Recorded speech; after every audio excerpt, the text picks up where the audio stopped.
Čo robíš? Maľujem. Ty potrebuješ psychickú pomoc. Rúška dole, hlavy hore.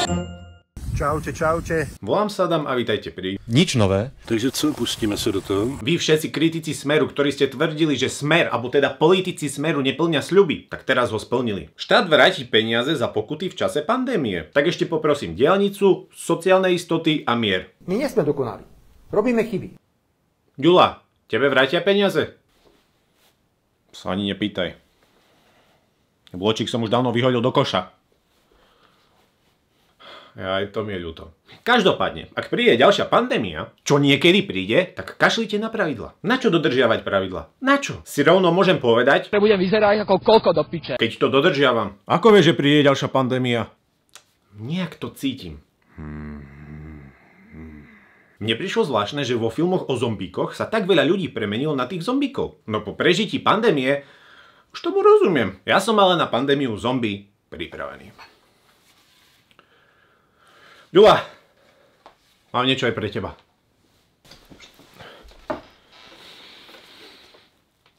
Toto si vážim od teba. Nesklamem ťa. V to dúfam. Richard Gluck predložil návrh, podľa ktorého by Robert Fico nemusel povinne pred zasadnutiami Európskej rady chodiť na Európsky výbor. Výbor má právo premiéra následne zaviazať k oficiálnemu stanovisku. Ak by predniesol iné, musí prísť na koberček. Poslanec Richard Gluck sa ale rozhodol pre zmenu. Ak jeho návrh prejde, tak premiér už nebude mať povinnú účasť na výbore. Stačí, ak príde iný člen vlády a prečíta jeho stanovisko. Je pre ňo niekedy veľmi technicky zložité ráno prísť na výbor a potom následne sa ponáhľať niekde do zahraničia, čiže z tohto dôvodu. On vás požiadal, aby ste takýto návrh predložili? Nie. Že ste tak sám prišli na to? Áno. Viete, jedna vec je ísť ráno na Európsky výbor, kde vám budú klásť otázky, ktoré nie sú otázky typu Mimi Šramovej. Ja som si všimla, že vy napríklad včera ste absolvovali udalosť v Bratislave a po obede v Košiciach. Dnes ste opäť na západnom Slovensku. Ako sa to dá fyzicky zvládnuť? No a potom sa musíte hneď ponáhľať niekde do Bruselu. Ja tomu rozumiem, je to náročný program. Veď za také peniaze to je nezaplatená práca toto. Pán premiér, môžem jednu otázočku ohľadom vašej cesty do Bruselu? Vy ste z tej Sasky, čo? Áno, ja som zo Sasky. Mám piči. Dnes reálne sa tu hovorí, že ideme poslať jadrové zbranie na Ukrajinu. USA to síce dementovalo, ale kto vie, čo je dnes hoax, zajtra pravda. Čo je ale zaujímavejšie, je to, že poslanci zrušili zákaz dovozu radioaktívneho odpadu zo zahraničia. A to znamená čo? Že sa sem môže opäť dovážať a spracovávať jadrový odpad zo zahraničia. Tá artikulácia hovorí za všetko. Keď Ukrajina jadrové zbrane, tak my jadrový odpad. Situácia na Slovensku nie je až taká alarmujúca. Blanár rozbehol čistky. Vyhadzuje aj elitných diplomatov. Tu by niekto mohol povedať, veď aj Dzurinda vyhadzoval ľudí. V pohode, je to vec novej garnitúry, koho si tam dosadia, veď oni zodpovedajú za našu zahraničnú politiku, nie? Snad si nemyslíte, že nás budú ťahať na východ? Hlúposť, nie? Tak určite. Sa mu to nepáči, lebo oni robia politiku na všetky 4 svetové strany. Tak to má byť. Teraz vám vysvetlím, ako ja chápem politiku na všetky svetové strany.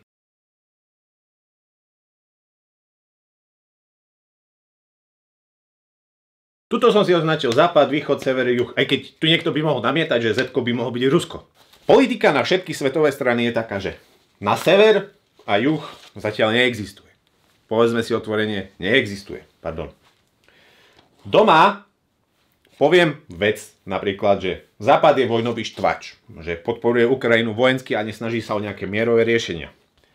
Áno, doma to kritizujem, v podstate som na tom vyhral voľby. To je jedno. Ale potom, keď prídem na ten Západ, áno, to je tu, tak ja hlasujem, povedzme, za pomoc Ukrajine, ktorá je aj vojenská. To znamená, že ja zo Západu hlasujem za niečo, čo ide tu. No len potom sa vrátim z toho Západu a potom kritizujem ten Západ zase.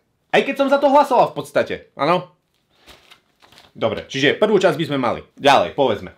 Doma hovorím o tom, že ako zbranie sú zlé, keď ich dávame Ukrajine, že to predĺžuje vojnu, to som už hovoril.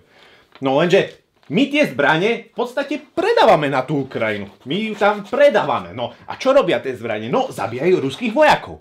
No ale že doma potom zase vyhlasím, že zbranie predĺžujú vojnu, pričom ich sám posielam na tú Ukrajinu, Ja neviem, ako to nazvať. Robert Fico potom príjme pozvánku do Moskvy. A teraz taká základná otázka. Myslíte si, že v tom Rusku sú naivní a nevidia, že my doma podporujeme Ukrajinu, možno nie tak vedome a nie tak mohutne ako možno predtým, teda aspoň rečami, skutkami to je možno inak.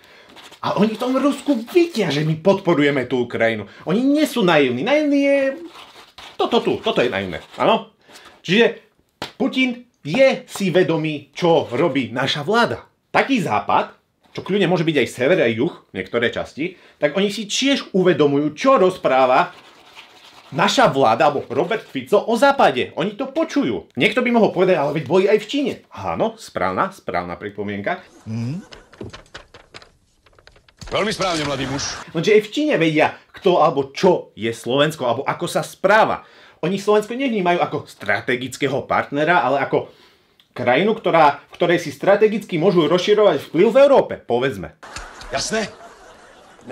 Toto je ako kamarát, ktorý má 4 kamarátov. Všetci sme kamaráti. Všetci sme tu kamaráci. Viete, ako spievajú v tej pesničke. Všetci sme tu kamaráci. Na konci dňa aj tak títo všetci 4 kamoši vedia, že sme iba šťuka v rybníku, ktorá to hraje na všetky strany podľa toho, ako jej to vyhovuje. Inými slovami, vnímajú nás ako oportunistov, čo znamená, že nás nikde aj tak nebudú rešpektovať. Takže asi tak by som to povedal. No. Inak toto je graf, ktorý by mohol byť v politologických učebniciach, ako vyzerá politika na všetky 4 strany. Kto by nechcel mať takého kamoša, ktorý to hraje na všetky strany? Do očí ma povie, že aký ste skvelí, ale potom príde za druhým kamarátom a tam vás ohovára. Prepáčte, že to je taký motherfucker. Na konci dňa je to z politiky na 4 strany politika na východ. Alebo ako to zobrazuje táto karikatúra. A to, že ministerstvo zahraničných vecí prepúšťalo povedzme pracovníkov aj diplomatov a namiesto nich prijali pracovníkov s ruskými školami, to možno iba potvrdzuje. Prestaňte do ryti klamať. Prestaňte do ryti klamať túto verejnosť. Novinár Tomáš Etzler, ktorý pôsobil v Číne, povedal toto. Len čo sa voči Číne začne politik správať servilne a úslužne, zneužijú to proti nemu. Jeden politolog z Pekinskej univerzity mi vravel, že v Číne síce nenávideli Václava Havla, ale vážili si ho viac ako Miloša Zemana. Ak si ešte pamätáte tú cestu do Číny, našej vládnej špičky, tak si spomeňte na tie megalomanské výsledky. Podľa mňa celú tú cestu vystihlo memorandum, ktoré podpísalo naše ministerstvo pôdohospodárstva s čínskymi priateľmi. Podpis memoranda o porozumení a spolupráci pri prevencii a kontrole šírenia choroby šialených kráv a taktiež podpis protokolu o exporte čmeliakov. Pán minister hospodárstva, môžem otázočku? Aké sú výsledky vašich rokovaní s čínskymi partnermi? Čmeliaky. Na teba by mali zvolať bezpečnostnú radu. To by mali, ale zvolali ju kvôli niečomu inému. Pre hybridné hrozby a bezpečnosť štátu. Čo sa týka bombových hrozieb, tak v Česku už našli viníka, povedzme. U nás zatiaľ takto. My nemáme poznatky, ktoré má Česká spravodajská služba, napriek tomu sme ako bezpečnostná zložka, hovorím za službu, tlačená do vyslovenia nejakého názoru, nejakého naratívu, možno produkovaného v rámci toho mediálneho priestoru. Ja si nedovolím povedať, či máme ruskú, ukrajinskú alebo americkú stopu. Tu vám ešte zostriham, čo som sa z tej tlačovky dozvedel. Ja budem rád, keď v nejakej dohľadnej dobe budeme vedieť predstaviť aj väčšie detaily. Taktiež budeme veľmi radi, keď vás môžeme v nejakej dohľadnej dobe o tom informovať. Dneska je predčasné niečo informovať. Z taktického hľadiska nie je možné dneska o nich ešte informovať. Rešpektujte toto veľmi stručné stanovisko. Či vlastne aký je zmysel informovania v takomto štádiu, keď vlastne neviete nejak relevantnejšie, bližšie popísať ani jednu z tých dvoch tém? Boom. Roasted. Nemôžem vám povedať samozrejme viac, len sa snažím prekryť Kažimírovú kauzu s vilou. A čo sa týka hrozby útokov na infraštruktúru štátu? 2 mužov prepustili z policajnej cely a bez obvinení. Obhajca prepusteného Ukrajinca tvrdí, že u neho nenašli žiadne dôkazy, ktoré by túto verziu potvrdzovali. Minister vnútra hovorí o vyhostení z krajiny. Slovenská národná galéria má opäť nového riaditeľa. V poradí už 3. Do zmeny vlády tam pôsobila generálna riaditeľka Alexandra Kusa od roku 2010. No a potom prišla kultúra. Kultúra slovenská a žiadna iná. No a odkedy odvolali túto riaditeľku, tak v galérii sa už stihli prestriedať traja riaditelia. A toto počúvajte. Prvý riaditeľ tam vydržal 54 dní, potom sa z neho stal dočasný riaditeľ Slovenského národného múzea. Druhý riaditeľ tam vydržal 55 dní. No a nový riaditeľ podľa všetkých prepočtov by mal v pozícii riaditeľa zotrvať 56 dní. Viete, ako sa tomu hovorí? Diverzná inštitúcia. Nový riaditeľ galérie je aj autorom mytologických príbehov. Ja ako človek, ktorý ovládal mená gréckych bohov skôr ako slovenskú abecedu, vďaka Age of Mythology, tak ja by som mohol byť riaditeľom galérie potom, ne? V poriadku, budete tam 57 dní. Anton Bittner, to je ten, ktorý v galérii vydržal 54 dní, a teraz je dočasným riaditeľom Slovenského národného múzea, tak vymenoval novú zastupujúcu riaditeľku v múzeu Betliar. To, že to spravil deň po oznámení PN-ky terajšej riaditeľky Betliaru, ktorá aj tak na konci januára pôjde na matersku, je jedna vec. To, že múzeum bude mať do konca januára dve riaditeľky, je druhá vec. I am also being promoted to co-manager. We will be co-managers together. Poprosil som ich, že sú dospelí ľudia a budem rád, keď sa dohodnú na fungovaní ako ženy, aby sa nestalo, že pani Mateová povie A a pani Predajňová B a ja tam budem musieť robiť mikromanažment z Bratislavy. That is Jim Halpert. He is the co-regional manager of this office. I thought this guy was the manager. Oh, he's the co-manager. That's the other co-manager. Two guys doing one job. Krízový manažér, ako sa patrí. Vyrobiť problémy tam, kde nie sú. Krízový manažér, ako vám musí jebať, vám musí jebať. Pri umení ešte ostaneme. V priestoroch Bratislavského hradu sa konala exkluzívna výstava. Ako inak, ani tá nemohla ostať bez škandálu. Škandálik. Obrazy tam vystavili aj političky ako Romana Tabak, teda Tabáková. Pani Tabáková, vy ste teda už Tabáková? Jana Vaľová alebo samotná ministerka kultúry. Áno, pani ministerka kultúry tam vystavila obraz, ktorý sa nenapadne podoba na Moneta. Inšpirujem sa samozrejme autormi, ktorí ma oslovujú a ktorí tu zanechali stopu. A čo je horšie, alebo lepšie, to bola vlastne maľovanka. Klasický slovanský impresionizmus v podaní chránenej dielne Ministerstva kultúry. Viete, aspoň keby to uviedla, však podporujeme umelcov, ale tak autorské práva nie, alebo niečo také, alebo ako sa to nazýva? No, to je ten problém, nemám. Média ešte predtým, než videli tento váš obraz, už vás hejtovali, čo by ste im odkázali? Že to je veľmi malá časť Bratislavy a... Ja som z východu.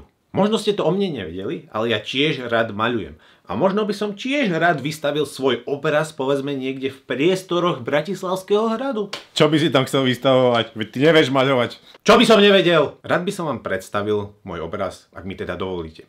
Inšpiráciou som sa nasytil vďaka Einsteinovej teórii relativity a môjim doterajším životom na Slovensku. Nechcem dlho rozprávať, takže, dámy a páni, predstavujem vám môj obraz, ktorý nesie názov Rozkvet Slovenska.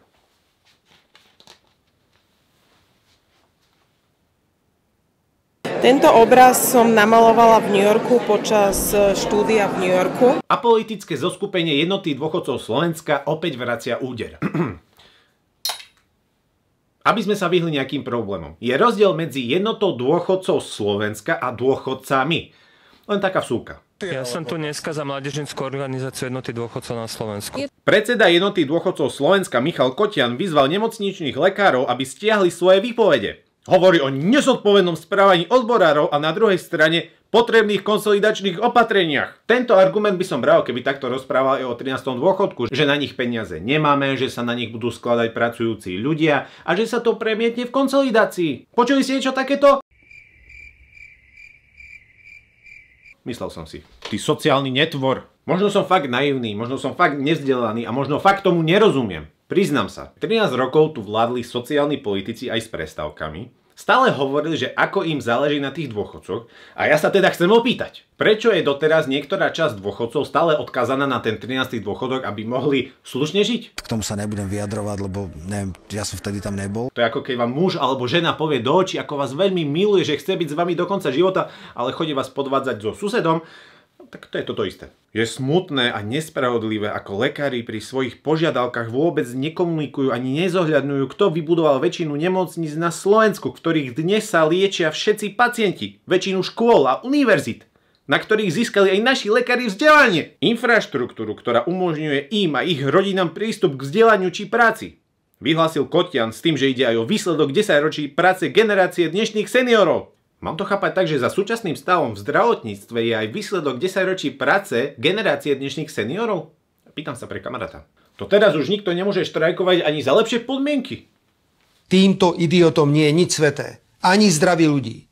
Snažili sme sa veci pomôcť a v parlamente sme presadili uznesenie, ktoré doslova žiada vládu, aby zdravotnícku krízu ukončila. A mimochodom, lekári štrajkujú najmä za lepšiu situáciu v zdravotníctve. Nie je to len o platoch, ale aj o tom, aby ste si ten 13. dôchodok mohli užiť s rodinou. Tu už nejde o srandu, veď to povedzte aj našim poslucháčom, všetkým dôchodcom, ktorí čakajú na operácie, všetkým rodičom, ktorí nebodaj majú dieťa, ktoré im pôjde na operáciu, alebo ak sa dneska niečo stane, človeku, ktorý musí ísť na operáciu, vy sa o 5 dní nedohodnete so zdravotníkmi, tak je koniec. A preto je povinnosťou vlády, pretože to máte ešte raz v ústave napísané, že máte zabezpečiť zdravotnú starostlivosť pre občanov žijúcich na Slovensku. Ak toto nie ste schopní urobiť, tak aj politicky je na čase, aby sme sa pozreli na to, že poďme teda vysloviť nedôveru pánovi premiérovi. Pán predseda Koťan by sa mal najprv sťažovať u premiéra, pre ktorého zdravotníctvo nie je témou. Magori a idioti vo vláde, prestaňte nás traumatizovať. Máte všetky prostriedky na vyriešenie krízy.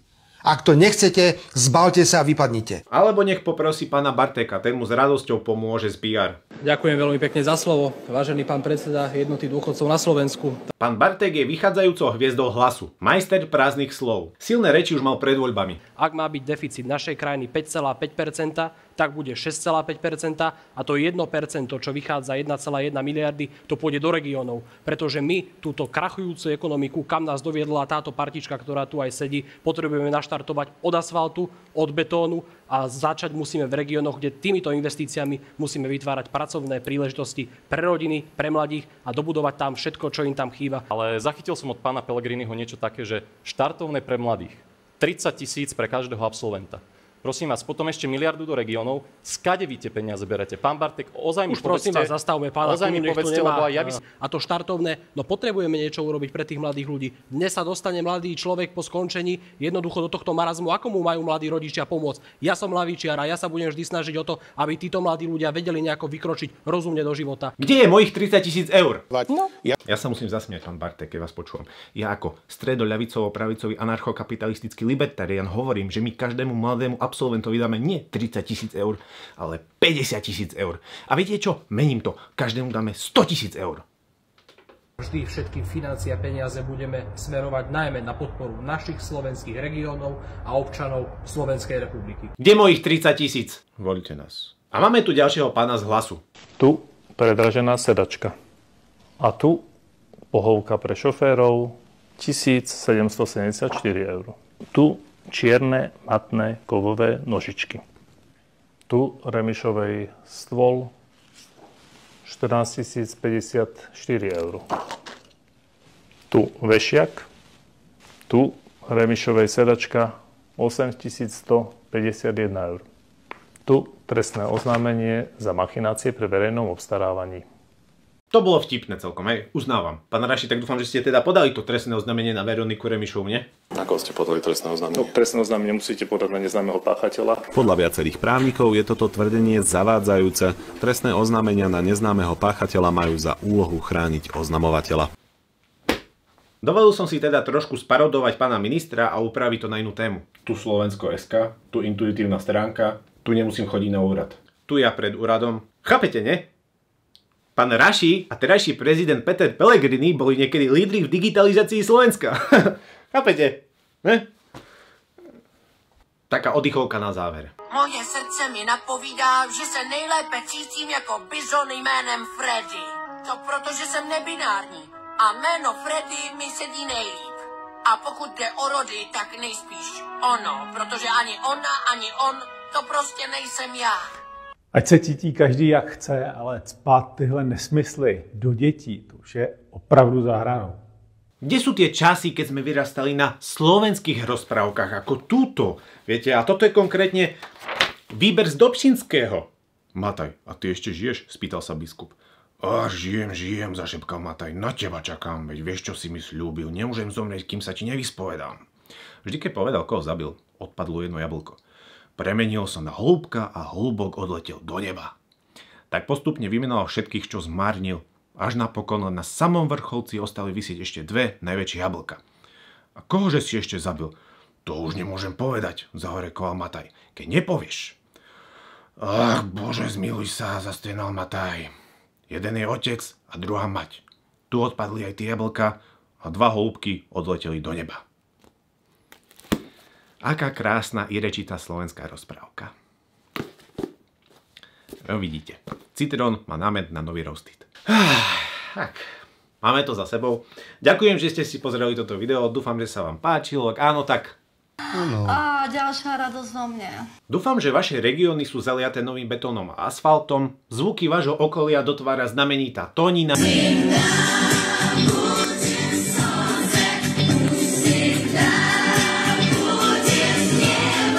A my sa vidíme na budúce. Dovidenia. Všetko dobré. Hej! Skoro som zabudol. Ešte vám musím pustiť túto piesenku, ktorá je Requiem za Slovensko.